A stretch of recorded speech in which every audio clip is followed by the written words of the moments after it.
This is the Wealthy Retailer Podcast with your host, Dan Holman. Every episode, Dan talks with a variety of retail experts, owners, managers, and so much more, sharing their expertise, their experiences, and the retail topics that matter to you, the independent retailer. The Wealthy Retailer Podcast is brought to you by Canadian Retail Solutions. Learn more at retailbycrs.com. Hey everyone, welcome back to the podcast. Thanks so much for joining us. Today, my guest, Christina Ellis with Lit Rituals, hails from the San Francisco Bay Area, and Christina started her first e-com business in 2017, and in 2018, her real-life course in entrepreneurship led her to open a yoga studio on the coast of Oregon. By 2019, she found her rhythm in the online retail space when she co-founded Lit Rituals. Lit Rituals is a lifestyle brand focusing on making all natural self-care a ritual, not a reaction. We're going to chat with Christina today about her trajectory, the struggles, the challenges, the fun stuff that's happened in the last couple of years. And so let's get started. Christina, thank you again for joining. Welcome. Hello, so happy to be here. Thank you so much. Yeah, so tell us a little bit about Lit Rituals. Give us a little background in Lit Rituals, along with sort of how this idea came and how you got launched. Yeah, well, you kind of set it up the latter half of your intro, but self-care is all about ritual self-care versus reactive. And some people get confused when we say that, but the idea behind that is something we're really familiar with is working 40 hours and at the end of the week, then taking care of ourselves, or having a really hard week or tons of responsibility, or, you know, the unfortunate events in life that happen to everybody. And then you take care of yourself. And so that's what we define as reactionary self-care. And so when we talk about ritual self-care, we're talking about ritualistic, just like you brush your teeth, take a shower, eat your breakfast. It's like it is a part of who you are. Even on the greatest days when you don't really feel like you need to take extra time and pause and take care of yourself. Sometimes that's like the most important time to do that because life will happen and does happen. And when you are prepped and you are in the state of ritual self-care, things still happen, but you're still able to be present and in other moments. And it is a much smoother process. So that's what the mission behind Lit Rituals is. We also are super passionate about using all natural ingredients, organic and premium fragrance oils. And that's the other part, is feeling good about what you're putting on your body, because sometimes you can go to a store and you really want to focus on self-care and you can get all these products and then think, what is this ingredient and how do you even say it? And is this real self-care, or am I actually harming myself in 20 years? So so super transparent self-care that is sustainable for you and the planet. Okay. Yeah. And so those products then that land in your world, give me an example of products that you're using for that ritual self-care. Totally. And so we could try to keep, because there's so many ways to take care of yourself, we try to make complementary products that are going to help in moments of pause or when you are taking time to take care of yourself. So one that is super popular and everyone, you know, you find this in a lot of rituals, candles. But we also, let me actually reach above here. We also make these dried smudge wands. Some people know them as smudge wands, burn wands. And this is just using like all natural ingredients, and some people hang this, but it's meant to burn. Cleanses the air.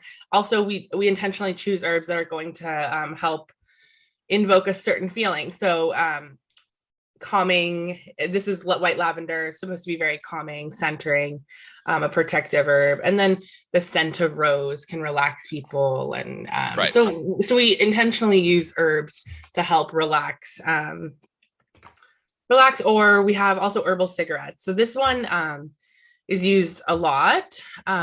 It's a popular product of ours, and there's 6 different intentions behind it. So there's people who want to work on meditation and really just being calm, or there's people who want more focused brain energy. So we have a flavor for that. We have a flavor for meditation, inner work, people who want to work on dreams, people who have trouble sleeping, things like that.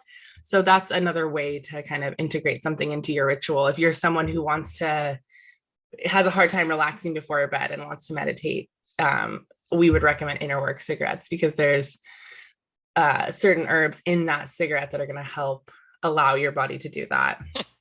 So those are like our 3 top selling products, but then there's also some body care and some, we always are coming up with new stuff to fit into a ritual. Mm-hmm. Okay. Well, let's go back to business now. Yeah. So company founded in what year? This company, Lit Rituals, so it's kind of blurry. And as you were saying it, I thought, gosh, it's it's kind of confusing. So we merged and became Lit Rituals in 2019. Okay. We had, my co-founder is my best friend. She was my roommate at the time when we started the whole thing.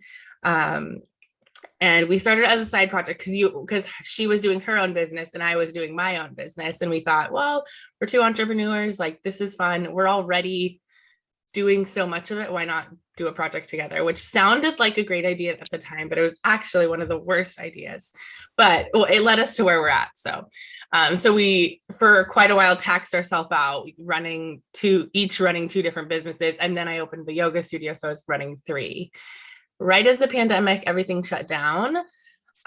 We decided, let's merge our businesses because they're so similar. The yoga studio still stands, and my mom's running that in Oregon. But her business that she was running apart from Lit Rituals was all about herbalism and natural body care. Right. She did some medicinal elements, but we didn't choose to continue that. And then what I was doing was kind of I was doing my own clothing designs, but also representing other female entrepreneurs in my store. So it's kind of like a female founded retail store. And then together we were doing candles.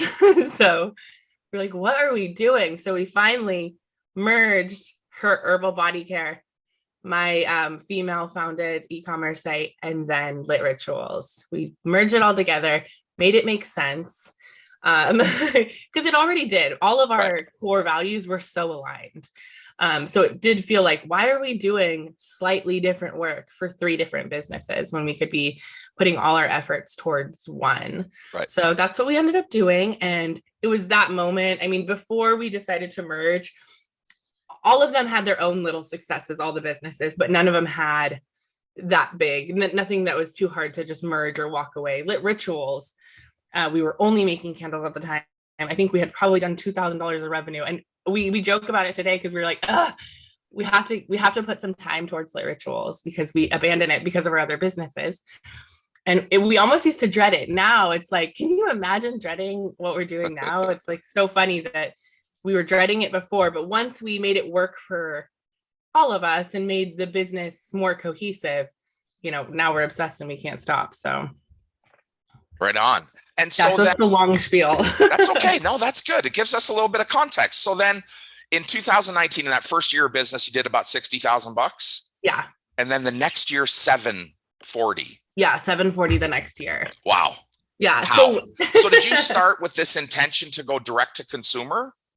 Yeah. Well, we had the idea. So our background, it was doing a lot of in pop-up markets, like trendy, young shopping markets, outside farmers markets kind of deal, where it was all local people.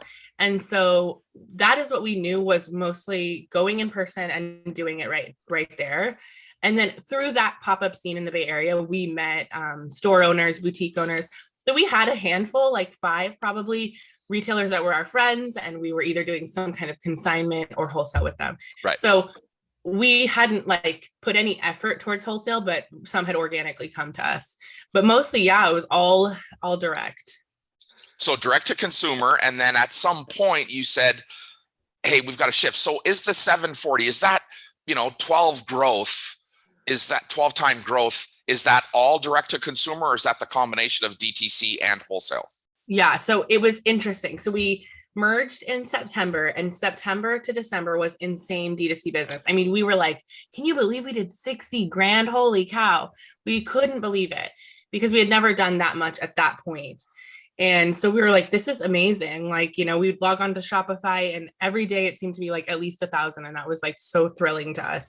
And so we were super D2C heavy for that last quarter. And then it totally shifted with the new year. And not because, our D2C business was still strong, but this is my business background, is like, I'm right in the middle of it. I don't have a business background. I didn't actually ever sit down and say, what percentage of effort do I want to put towards D2C or B2B? I'd never thought like that. But the minute I understood and saw how lucrative B2B could be, I just got obsessed. And then I said, okay, we have to have both now. And so the way that I kind of got obsessed was through third-party wholesale sites.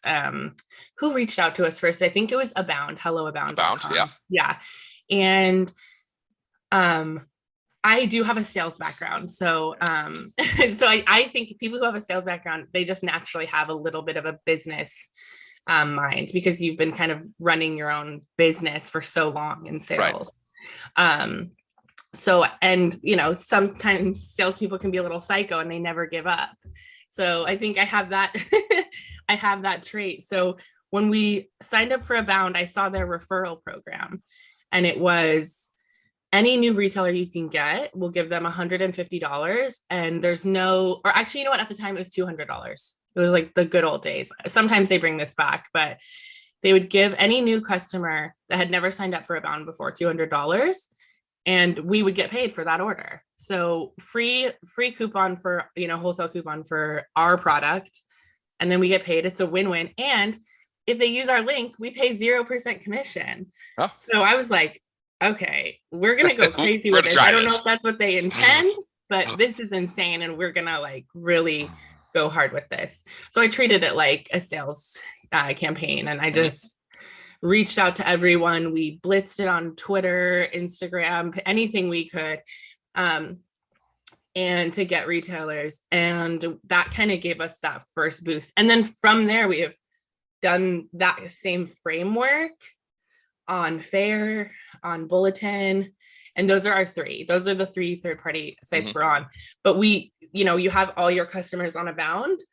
And then, we were growing our email list for our wholesale customers, and we said, okay, you use the Abound voucher, here's a Fair voucher, here's a Bulletin voucher. And then they can go ahead and choose, get access to all platforms and choose which one they like best. And, and that's that was the first kind of blitz. And then from there, our B2B business has grown, and we've put a lot of effort towards it, but that was what started it all. And so not a ton of ad revenue or ad dollars spent to capture that audience. Really leaned hard on the platforms that retailers live and buy on today, or do their fill-ins today. Very familiar with Abound and Fair. And so then how did you fund the business growth? Yeah. So we did a lot on those websites. And so we just, luckily I wanted to circle back to the first thing you said is on ad spend. We actually didn't do any, we did very little ad spend on that. But I wouldn't not do it. We are lucky enough to have had a following on Instagram. At the time, I think we probably had around 40,000 followers. Oh. Today we have 106,000. So I just say that to say it wasn't super easy. We had a little bit of a lift because of Instagram, but I actually got the most conversions from Pinterest, which we have like an okay following. I honestly don't even understand what is a good following on Pinterest. I think it's just totally managed differently, but Pinterest was where we actually got most conversions off of the third-party voucher. But anyways, your question was, how did you fund growth? How did you fund the inventory needed for the growth? And we did not pay ourselves for the first year. And we're barely paying ourselves today. We're paying ourselves, but with a small business who after we started that whole let's grow our B2B business, things definitely increased. Like we had to have help. We had to have we moved into a warehouse. We were working out of our like a little shed I had my uncle build on my house. And so a lot had changed. So yeah, we could not, there's no way, unless we wanted to take funding, we couldn't have paid ourselves. Right. And I didn't want to take funding. I still don't. But sometimes I think things would be easier, but yeah, we just decided we're not going to pay ourselves. We were lucky enough to be able to make that decision. And so otherwise it wouldn't have been possible. Right. Okay. Yeah. So no funding, you just bootstrap the whole thing. Mhm. Every day's sales generated the next day's inventory kind of thing. Yeah. Did you run into challenge where you didn't have capital to fund inventory? Yes, but it wasn't ever, I mean, to this date, we never, the only money we've ever put in is we each put in $2,000. And so there were moments like, as lots of business owners know how much goes in and goes out at the same time. And if the stars don't align on the right day, then yeah, you can have an inventory issue. Yeah. And there were days like that where we had to float ourselves and say, okay, I'll buy the beeswax. And then because I know this check's coming in next week. Right. But we have not had to, there have been moments like that, but very few. Very few. We've been able to manage it pretty well. So if you could rewind the clock 12 months, would you change anything that you've done in the last 12? Oh my God, so many things. All right. What's one thing, the biggest thing you think you would change? The biggest thing I think I would change before the merge completely, or before I got too far deep where we have employees in a warehouse, is understanding like the foundation of why we do everything, and kind of I think I know now it's so important to come back to your core values and your why. And even though it's like, oh, well, it's our business, everything we do is our why, right, can make things get really unorganized. And right. You don't know that until you're like forced to make all these different decisions, and understanding your business, and not just how it runs and what people need to do that day, but understanding how people are going to see your business and how you want that person to see your business is super important. So, I mean, if you understand that, knowing that will make a difference when you're getting a warehouse or making decisions that don't seem like it aligns. It all aligns. So I think really laying the groundwork of why, and also who and what, like who is doing what and how is it getting done, basically. Because when you are, when it's two best friends, we love spending time together, we live together, we do everything together. But when you work this hard, it does get to a point where you're like, okay, we need to actually, lay the groundwork and make sure that this is all perfect. So vision, you have to have a crystallized vision. You have to know what your core purpose is. Yeah. What are we doing? Why are we doing this? Yeah. Our real why, not for profitability, not for the real why we do things. Well, I mean, if it's for profitability, that's great to know too, because don't waste your time on things that aren't profitable. The nice stuff, right? Sometimes I think, yeah, darn, maybe I should just be someone who sells beeswax and doesn't have to worry about connecting directly with their customer. But that's so important to me, and that isn't why I'm doing Lit Rituals. So if I tried to do that, it wouldn't work, and no one would want to buy from me. Right. Well, the passion wouldn't come through in that. Right. Exactly. Right. Yeah. Okay. And so how do you gather inspiration? Are you a book reader? Are you following, business guys or entrepreneurs out there? Where do you get this? I want to call it education. Where do you get this education from? Yeah, I think I'm someone who just loves to learn. I was actually homeschooled my entire, most of my life. I went to high school, but I was homeschooled most of my life. So one thing I attribute to that is just being able to figure things out and learn it, figure out how to learn something. Right.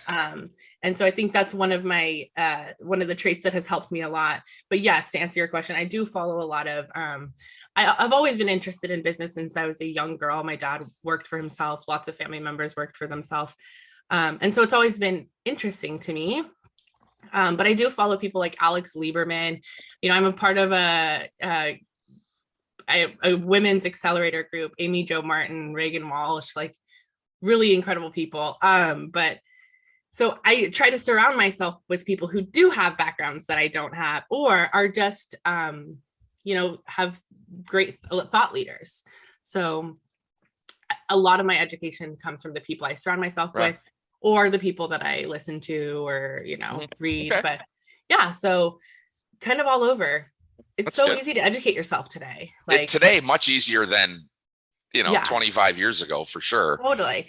Yeah. I think, when people are impressed, I think it's actually not that hard. It's like 68% is probably Google or LinkedIn, Right. It's just being interested. I think I'm interested in it. So, my partner is very different than I. She doesn't read articles on business or, keep up with anything like that. But she does sit down and read endlessly about herbs or, the effects of this jojoba oil with this herb. And that's interesting to her. For me, I'm like, oh my God, like I have to take notes. I'm rereading it 8 times because it's not something that comes natural to me. But so that kind of stuff, I'm interested by it. I want to learn more. So it's easy for me to pick things up like that. What's in your next 12 months? Well, we're launching a candle subscription box for people who want to dive deeper into scent and scent layering and all that comes with that. We have that going on. What else do we have? We hopefully are looking at different states to move to. We've been in California for a long time. We're ready to try something different. So lots in the next 12 months. It's, right. Who knows? How do you plan your inventory for the next 12 months? How do you plan inventory? Do you use some type of forecasting model that allows you to position yourself appropriately? Inventory planning, we are in the middle of doing that. We have kind of a pretty, what the model that we like to use is 3 times what we know we're going to sell. And so that's what we've been using since last holiday season when inventory was a big issue. Our first big holiday was a big issue. We were running out of inventory. We had way too many orders that we couldn't fulfill before Christmas. And so our model has just been using 3 times what we know last year was. And we don't use an inventory system. I have it on my calendar to like demos with people about inventory product. That's been over my head, and we haven't done that quite yet, and we're working harder because of it. So right. Yes. But yeah, so we're just our inventory system right now is playing it really safe and having a lot of product on hand. Okay. That's a, it's a strategy. Yeah, it's not a good one. Luckily we work with, we make everything. So yeah. So everything you do, you make it yourself. So you're really controlling. Yeah, just about. And if we don't make it ourselves, inventory is completely controlled via Shopify. But our candles, we don't track. I mean, we don't. It never sells out basically because we're always, it's always in rotation. So there's the things we don't make are like our teapots that we sell or the tea tubes. Obviously think we're not glass blowers, but we work with herbs and wax and scents. And so, we have a good idea, and the team's in there every day. So there is inventory tracking with Excel sheets. It's just not where it should be. Yeah. Understood. All right. Yeah. Okay. So that's happening in the next 12 months. Awesome. Give us where the consumer can find out a little bit more about Lit Rituals, and then retailers that are interested in learning more about scent and perhaps carrying product. Yeah, everything. You can find everything on litrituals.com. Or you can follow us on Instagram, we're just Lit Rituals on all platforms, Twitter, Instagram, TikTok, Pinterest, all of them. And as far as retailers, they can find us on Fair, Abound, Bulletin and Abound have our full catalogs. Fair only has partial. So, and also I'm always available. Christina Ellis, or my Instagram is Christina ELLI 5. So Ellis with a 5 at the end. And yeah. Otherwise, litrituals.com. Awesome. Christina, thank you so much for joining us today. Retailers, Want to learn a little bit more about wholesale and getting direct to consumer, this is a great example. If you haven't joined the Canadian Retail Solutions newsletter, the Wealthy Retailer newsletter, get over to retailbycrs.com, subscribe to that thing, get a copy of this podcast, learn a little more about Christina Ellis and Lit Rituals at litrituals.com. That's it for us this week. Christina, thank you so much for joining us. Retailers, Thank you, Dan. Have a great week.